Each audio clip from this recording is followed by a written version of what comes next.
Dear students, good morning. Today's topic is business communication. First of all, we see what is communication. Communication is the process of transmitting information and understanding from one person to another or from one unit to another unit with a view to getting the desired response from the receiver. Through this process, two or more persons exchange ideas and understanding among themselves to achieve the desired effect in the behavior of another person. It is a two-way channel for transmitting ideas, feelings, plans, commands, instructions, reports, and suggestions that influence the attitude towards an organization's objective. The communicator's goal is to convey the meanings or ideas without distortion. Success of the leader and enterprise depends upon the adequacy of communication. Communication is the sum total of all things one person does when he wants to create understanding in the mind of another. It is a branch of meaning. It involves a systematic and continuous process of telling, listening, and understanding. Business communication is process of sharing information between people within the workplace and outside a company. Effective business communication is how employees and management interact to reach organizational goals. Its purpose is to improve organizational practices and reduce errors. The definition involves two aspects in communication. First, there is something which is transmitted, such as facts, feelings, ideas, etc. It implies that there must be a receiver if communication is to occur. Second, the definition emphasizes the understanding element in the communication process. Sharing of understanding would be possible only when the person to whom the message is sent understands in the same sense in which the sender of message wants him to understand. Then we see what is the element of business communication. Business communication involves six basic elements. They are as follows. First is message. This is the subject matter which is transmitted or passed by the sender to the other party or group of persons.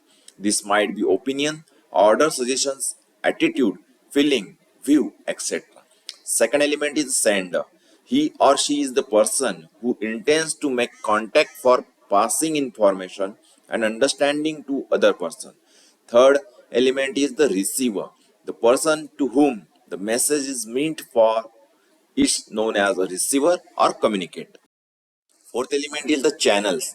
Information is transmitted through certain channels, that is radio, television, telephone, letter, email, etc. The media is selected by the sender considering various factors. Symbols. These are the words, actions, and signs which are passed on by the sender while communicating with the receiver. Next element is the feedback. When the receiver acknowledges the message of the sender and responds back to him or her, feedback takes place. Without feedback, communication is incomplete.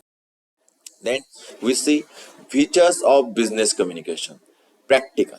Effective business communication deals with the practical aspect of information, explaining why, how, when, and the like queries.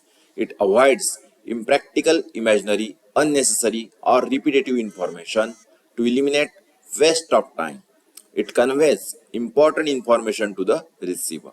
Second feature is the factual. In general, a business message contains facts and figures in place of overall idea, important date, place, time, etc. should be clearly mentioned in a business communication. Third is the clear and brief.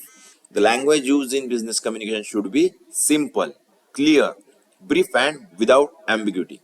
Sometimes charts, photographs, diagrams, etc. are used to condense or clarify the information. Fourth feature is the target oriented.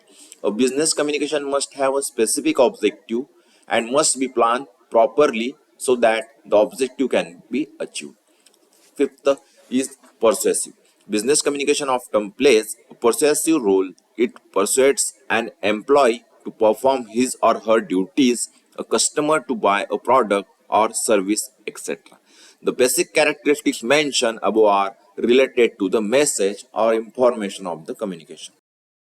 Next, what are the types of business communication? First is the internal, or that is called as the upward. Then second one is the external communication. Third one is the horizontal, or that is the lateral communication. And internal, that is a downward.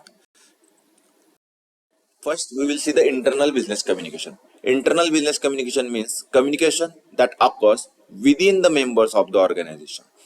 This communication includes both formal and informal communication. Also, different departments that transmit communication by different means to employee come under internal communication. Internal communication should be effective as it is a vital source of viewing and representing organizational issues. Effective internal business communication may increase job satisfaction level, productivity, the efficiency of employees by decreasing their turnover and grievances, and helps in increasing profits. It is further categorized as internal or upward communication and internal downward communication. First, A is the internal or upward communication. This type of internal communication involves the bottom to the top management approach.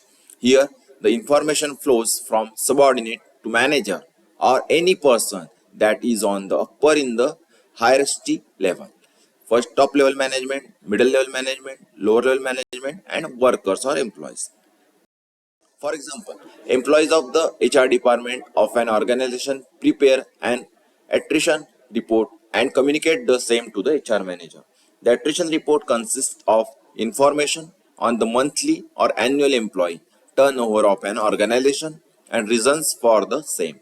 This helps the HR manager to understand the cause of attrition and to take corrective measures on time to reduce employee turnover. The characteristics of upward internal business communication includes bottom to top approach, subordinates to superiors. Its nature is participative. The main purpose is to provide timely feedback, suggestions, making requests, escalating any issues or concerns, etc. to superiors. The flow of the information is from the lower level to the upper level. Next is the internal downward communication. In downward communication, the information flows from top level management to the employees in an organization. This information is related to passing on instructions to subordinates or employees to do their respective tasks. Downward communication is being used by managers to communicate different goals, procedures, and policies, guidelines, decisions, instructions, etc. to their subordinates.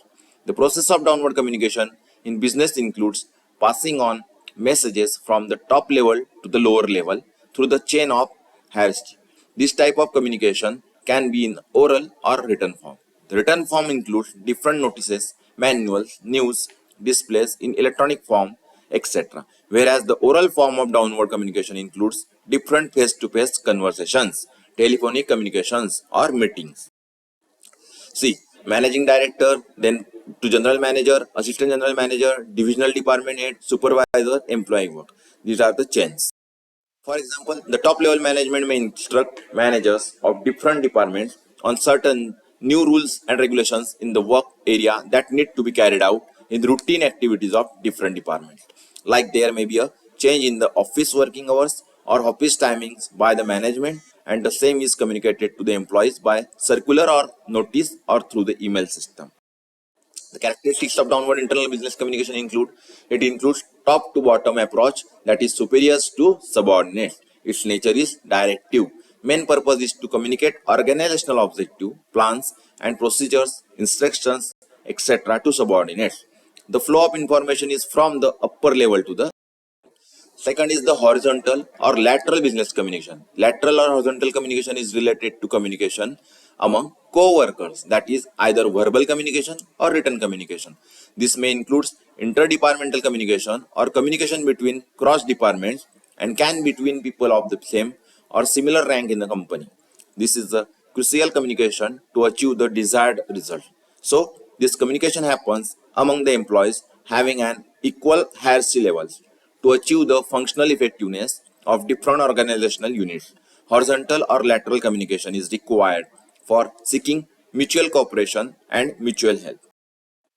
See, that is an example. The marketing head of an organization is supposed to communicate above market trends customer needs and expectations product demand scenario, that is to a production head for production of products accordingly. See, in this example, there is a purchase manager, production manager, quality control manager, and sales manager. Similarly, the HR manager of an organization works with different department heads for different functions like hiring, training needs of employees, performance appraisals, welfare activities, etc. Third is the external business communication. Communication with people who are external to the organization is known as the external business communication. These people can customers or shareholders or suppliers or partners or regulatory bodies. For example, the purchase department supervisor may communicate with the vendor for purchase quotations of raw material, and similarly, the sales department communicates with the customers for sales of goods or services. External communication facilitates increasing the sales volume, effective operations, and increasing profits of organization, etc. This ultimately results in increasing corporate image, goodwill, and overall performance of the organizations by achieving its goals and customer satisfaction. See the classification of channels of business communication. Channels of business communication classified on the basis of organizational structure, on the basis of direction, on the basis of way of expression. First, on the basis of organizational structure, that is formal or informal. On the basis of direction, that is downward, upward, or horizontal. And on the basis of way of expression, that is written or oral. See the importance of business communication. There are many much importance. First is the movement of information, efficient and smooth running of enterprise, promotion of management efficiency, proper planning, basics of decision making, basics of cooperation, means of coordination, job satisfaction, establishment of public relation, establishment of effective leadership, assisting motivation, loyalty, accomplishments of goals, industrial peace. Thank you. Thank you very much.